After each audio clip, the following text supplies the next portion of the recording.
Assalamualaikum warahmatullahi wabarakatuh. Perkenalkan, nama saya Farisi Rajawan Hakim dengan NIM 12140600005. Di sini saya akan menjelaskan 25 teori tentang ilmu komunikasi. Yang pertama, teori humanisme. Teori ini muncul diilhami oleh perkembangan dalam psikologi, yaitu psikologi humanisme. Teori ini menganggap bahwa setiap siswa sebagai objek pembelajaran memiliki alasan yang berbeda dalam mempelajari bahasa. Tujuan utama dari teori ini adalah untuk meningkatkan kemampuan siswa agar bisa berkembang di tengah masyarakat. Contoh, guru memberikan motivasi kepada murid agar tertarik mengikuti pembelajaran. Guru menjelaskan ulang untuk memastikan murid benar-benar mengerti. Guru memahami karakter murid supaya mampu menyesuaikan keinginan murid. Yang kedua, teori dependensi efek komunikasi massa. Teori ini dikembangkan oleh Sandra Boll, Rothschild, Melvin, L. de Fleur, 1976, yang memfokuskan pada kondisi struktural suatu masyarakat yang mengatur kecenderungan terjadinya suatu efek media massa.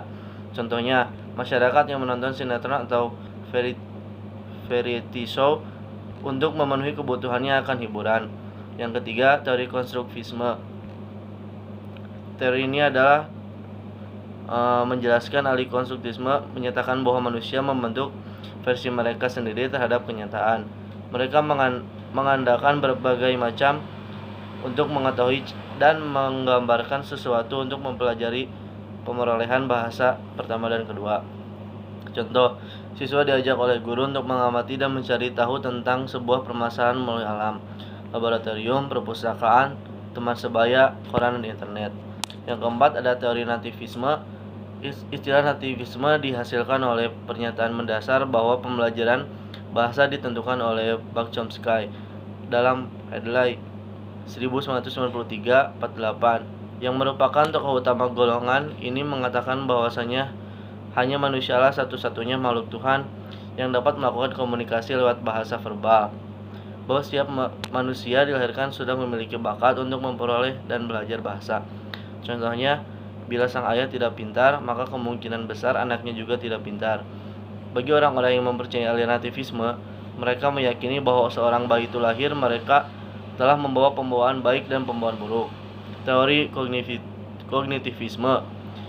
Menurut Piaget dalam Mensur Peteda, salah satu seseorang tokoh golongan ini mengatakan bahwa struktur kompleks dari bahasa bukanlah sesuatu yang diberikan oleh alam dan bukan pula sesuatu yang dipelajari lingkungan.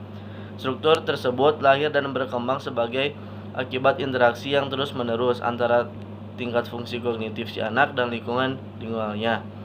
Struktur tersebut telah tersedia secara alamiah.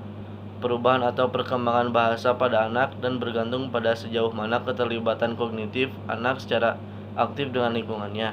Contohnya, guru menggunakan bahasa yang mudah dipahami oleh peserta didik serta memberikan ruang bagi mereka untuk saling bicara serta diskusi dengan teman-temannya. Yang ketujuh, ada teori sibernetik. Istilah teori sibernetik berasal dari bahasa Yunani. Istilah sibernetik yang diterjemahkan ke dalam bahasa Indonesia menjadi sibernetika. Pertama kali digunakan tahun 1945 oleh Norbert Wiener dalam bukunya yang berjudul Cybernetics. Sibernetika adalah teori sistem pengontrol yang didasarkan pada komunikasi antara sistem dan politik lingkungan dan sistem pengontrol dari sistem berfungsi dengan memperhatikan lingkungan. Contohnya menggunakan monitor langsung, video call, atau dengan menggunakan aplikasi Skype, Viber, video, webcam, dan lainnya. Teori ketergantungan atau dependensi teori. Teori ketergantungan terhadap media mula-mula diutarakan oleh Sandra Boll, dan Melvin de Fleur, seperti teori use and gravitation. Pendekatan ini juga menolak asumsi kausal dari awal hipotesis penguatan. Untuk mengatasi kelemahan ini, pengarang ini mengambil suatu pendekatan sistem yang lebih jauh.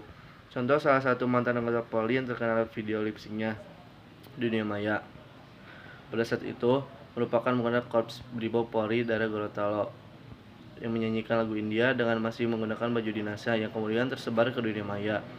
Karena respon masyarakat terhadap video itu sangat positif dan membuat berbagai kalangan masyarakat sangat mengaguminya, membuat institusi Polri pun bergerak cepat dengan mengundang dan menghadirkan Norman ke Jakarta.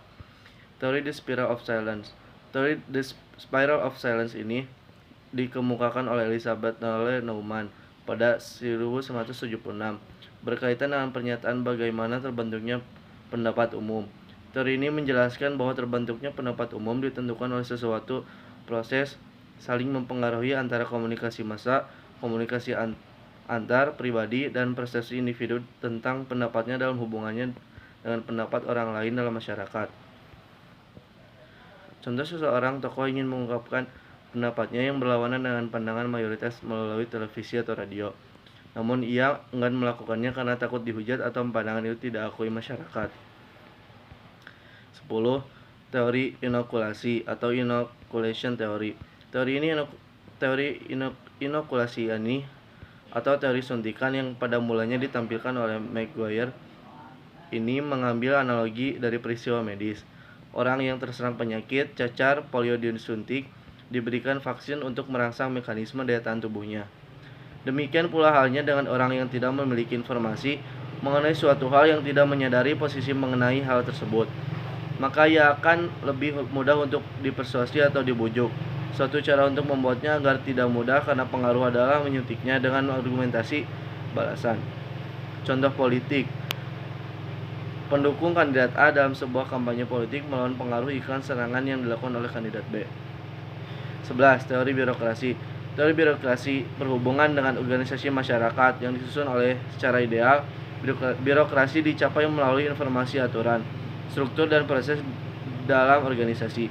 Contoh birokrasi bisa kita temui dalam kehidupan sehari-hari, misalnya pemerintah daerah yang merupakan bentuk birokrasi di bidang pemerintahan umum. 11 adalah teori analisis transaksional. Teori analisis transaksional merupakan karya besar Eric Berne pada 1964 yang ditulis dalam buku Games People Play. Teori analisis transaksional merupakan teori terapi yang sangat populer dan digunakan dalam konsultasi pada hampir semua bidang ilmu perilaku. Teori analisis transaksional telah menjadi salah satu teori komunikasi antar pribadi yang mendasar. Contohnya, dalam dunia bisnis, perusahaan besar seringkali memiliki banyak pemimpin transaksional. Perusahaan telah memiliki oposisi yang mantap di pasar dan mendorong pemimpin untuk meminta kepatuhan terhadap sistem di perusahaan. Mereka biasanya menetapkan target untuk dicapai. Jika bawahan menunjukkan kinerja tinggi dan mencapai target, mereka akan mengapresiasinya. Jika tidak, mereka akan menggantinya dengan bawahan yang lain. Yang ke-12 ada teori pengharapan nilai. Philip Palmgren berusaha mengatasi kurangnya unsur kelekatan yang ada di dalam teori ini dan menciptakan suatu teori yang disebut sebagai expectance value theory atau teori pengharapan nilai. Dalam kerangka pemeriksaan teori ini, kepuasan yang Anda cari dari media ditentukan oleh sikap Anda terhadap media, kepercayaan Anda tentang apa yang suatu medium dapat mereka kepada Anda, dan evaluasi Anda tentang bahan tersebut. Contohnya, jika Anda percaya bahwa situasi komedi seperti Bajuri menyediakan hiburan dan Anda senang dihibur, Anda akan mencari kepuasan terhadap kebutuhan hiburan Anda dengan menyaksikan sitcom. Jika pada sisi lain Anda percaya bahwa sitcom menyediakan suatu pandangan hidup yang tidak realistis dan Anda tidak menyukai hal seperti ini, dan Anda akan menghindari untuk melihatnya. Yang keempat ada teori norma budaya atau cultural norms theory. Teori norma budaya menurut Melvin Delfleur hakikatnya adalah bahwa media massa melalui penyajiannya yang selektif dan penekanannya pada tema-tema tertentu menciptakan kesan-kesan pada khalayak di mana norma-norma budaya umum mengenai topik yang diberikan bobot itu dibentuk dengan cara tertentu. Contohnya, terdapat acara-acara tertentu yang bukan tak mungkin lambat laun akan menumbuhkan budaya baru. Yang kelima, standpoint theory. Teori standpoint atau disebut juga sebagai teori sikap merupakan sebuah teori yang dapat mengubah kekuasaan seseorang melalui kewenangan suara pribadi individu. Contohnya, ada seorang mahasiswa yang hilang. Menurut pendapat universitas, mahasiswa ini hilang diculik, tetapi yang diberitakan di media, mahasiswa ini hilang di hutan. Jadi ada dua perbedaan pendapat dari kejadian tersebut. Yang ke-16 ada teori systematic behavior. Penciptanya Clark Hull. Dia berpendapat bahwa tingkah laku seseorang berfungsi untuk menjaga kelangsungan hidup. Oleh karena itu, dalam teori Hull, kebutuhan biologis dan pemuasan kebutuhan biologis menempati posisi sentral. Contohnya adanya sistem poin ketika siswa melakukan pelanggaran terhadap aturan-aturan di sekolah. Yang ke-16 ada Face Negotiation Theory. Adalah teori yang memperkirakan bagaimana manusia akan membentuk wajah mereka dalam sebuah kebudayaan yang berbeda. Wajah di sini itu berarti image kita. Contohnya, ketika kita bertemu dengan orang yang berbeda budaya, selalu berusaha menjaga image dan bersikap santun supaya tidak menyinggung perasaan orang lain yang berbeda kebudayaannya dengan kita. Yang ke-17 ada Anxiety atau Uncertainty atau Management Theory. Adalah teori yang menggambarkan ketika seseorang bertemu dengan budaya yang baru, maka akan terjadi kecemasan dan ketidakpastian. Contohnya, ketika ada seseorang tersesat di sebuah kota yang baru, ia didatangi sendirian, maka ia akan merasa cemas dan adanya rasa ketidakpastian. Yang ke-18 ada teori atribusi. Teori yang berusaha untuk menerangkan perihal perilaku yang ada pada seseorang. Teori ini kita akan mempelajari proses ketika seseorang menginterpretasikan peristiwa, alasan atau sebab dari perilakunya yang dilakukan. Contohnya, ketika di kelas sedang ujian, kemudian ada beberapa orang yang mendapatkan nilai tinggi, kemudian kita mengira bahwa itu adalah keberuntungan, padahal pada faktanya memang mereka rajin belajar, sedangkan ada beberapa orang yang mendapatkan nilai rendah, kemudian mereka mungkin menyalahkan dosen karena kurang jelas ketika memberikan materi, padahal pada faktanya mereka tidak belajar dengan baik. Yang ke-19 ada Social Penetration Theory. Adalah teori komunikasi yang terkait dengan proses pembentukan relasi atau hubungan ketika individu beranjak dari komunikasi yang superficial ke komunikasi yang lebih intim.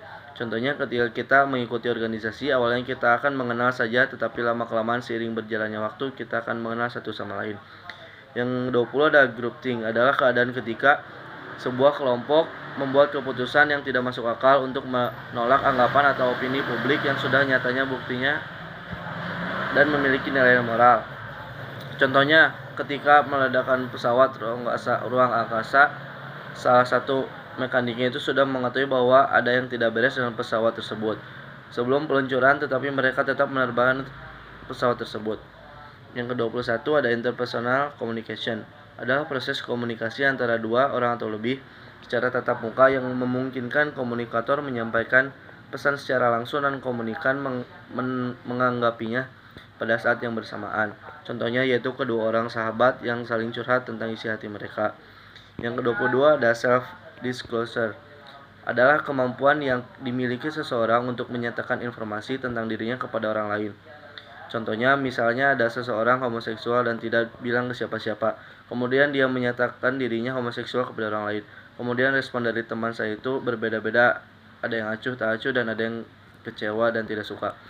23. Relational Communication Theory. Teori ini menunjukkan bahwa dominasi dan penyerahan menentukan seberapa besar seseorang dapat mempengaruhi atau dipengaruhi dalam suatu hubungan. Mereka berdua dimiliki cara komunikasi verbal dan nonverbal. Contohnya adalah hubungan antara seorang pengacara dengan kliennya. Yang 24 ada Social Support. Adalah kesenangan yang dirasakan, penghargaan akan kepedulian atau bantuan yang diperoleh individu dari orang lain, baik perorangan atau kelompok. Contohnya, ketika ada tetangga kita yang mengalami musibah, kebakaran rumah, maka kita warga setempat akan membantu mereka seperti memberi bantuan. Yang terakhir 25 teori komunikasi Laswell. Adalah teori yang menyatakan bahwa beliau memiliki model komunikasi yang sederhana, yaitu mengenai siapa berbicara apa di dalam saluran yang mana ditunjukkan untuk siapa dan apa pengaruhnya. Contohnya, seorang tenaga kesehatan berbicara mengenai pentingnya cek gula darah sewaktu untuk deteksi dini diabetes melalui penyuluhan kesehatan kepada masyarakat apakah akan melakukan cek gula darah atau tidak. Sekian 25 teori dari saya. Mohon maaf bila ada kesalahan. Wabillahi taufiq wal hidayah. Wassalamualaikum warahmatullahi wabarakatuh.